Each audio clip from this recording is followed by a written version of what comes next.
12 বছর বয়সী একজন শিশু ফ্যাসিবাদের বিরুদ্ধে দেশকে স্বৈরাচার মুক্ত করতে সে রাস্তায় নেমেছিল।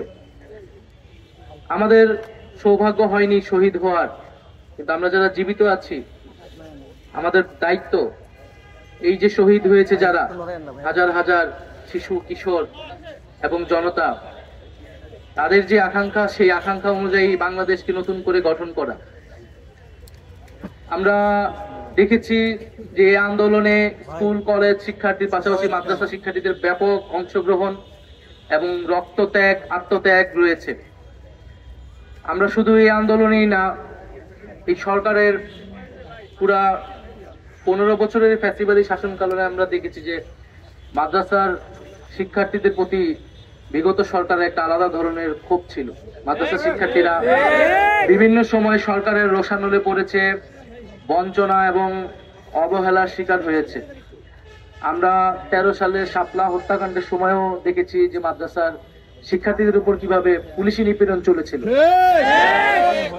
কিন্তু তারপরও মাদ্রাসার শিক্ষার্থীরা রাস্তায় এই জুলাই আন্দোলনে নেমেছে। স্কুল কলেজ শিক্ষার্থীদের, বিশ্ববিদ্যালয়ের শিক্ষার্থীদের কাঁধে কাঁধ মিলিয়ে তারা লড়াই করেছে। আমরা সেই লড়াইকে স্যালুট জানাই, শ্রদ্ধা জানাই।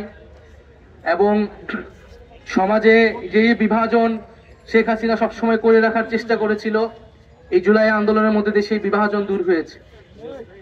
এবং আর কোন শক্তিকে, আমাদের দেশের ভিতরে দেশের বাইরের কোন শক্তিকে আমরা আর এই বিভাজন করতে দিব না।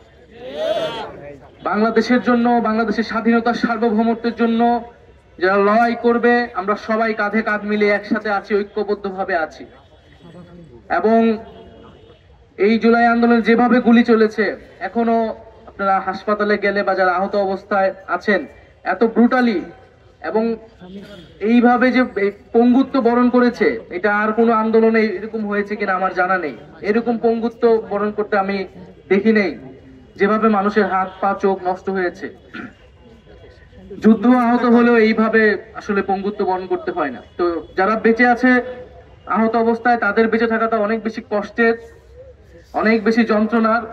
আমরা জানি, আমরা সেই যন্ত্রণা, সেই কষ্টের প্রতি সবসময় সমবেদনশীল। আমরা সকল শহীদ পরিবার, আরাফাত সহ সকল শহীদ পরিবারের প্রতি সমবেদনশীল। এবং এই সরকার অবশ্যই এই শহীদ পরিবার এবং আহতদের পরিবারকে রাষ্ট্রীয় মর্যাদায় পুনর্বাসন করবে। এবং তারাই এই জাতির শ্রেষ্ঠ সন্তান, এবং তাদের যে রক্তত্যাগ, সেই আকাঙ্ক্ষা অনুযায়ী আমরা বাংলাদেশকে গঠন করব। এবং মাঝে মাঝে আসলে আমরা যারা সরকারে আছি, আমরা তো সবসময় বলতে পারি না, কারণ আমরা নিজেরাই সরকারে আছি, আমাদের সরকারের ব্যর্থতা বা সীমাবদ্ধতা নিয়ে।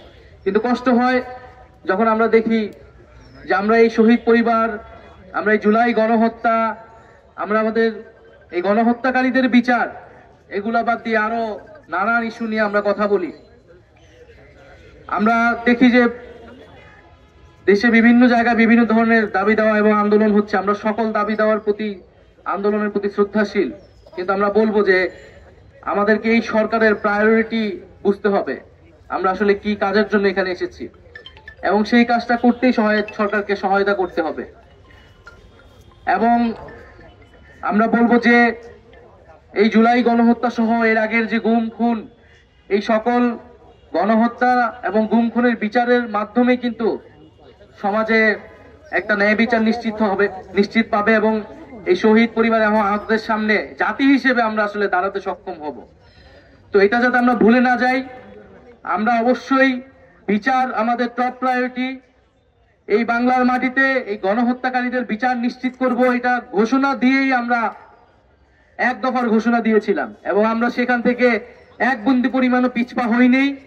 আমরা বিচার নিশ্চিত করব। এবং যারা ইন্ডিয়াতে আশ্রয় নিয়েছে এবং ভাবছে যে বাংলাদেশকে তারা বাইরে থেকে অস্থিতিশীল করবে, তাদেরকে বলবো যে বিচারের সম্মুখীন হওয়ার জন্য মানসিকভাবে প্রস্তুতি নিন।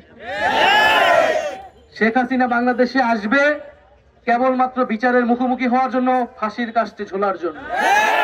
ধন্যবাদ সবাইকে।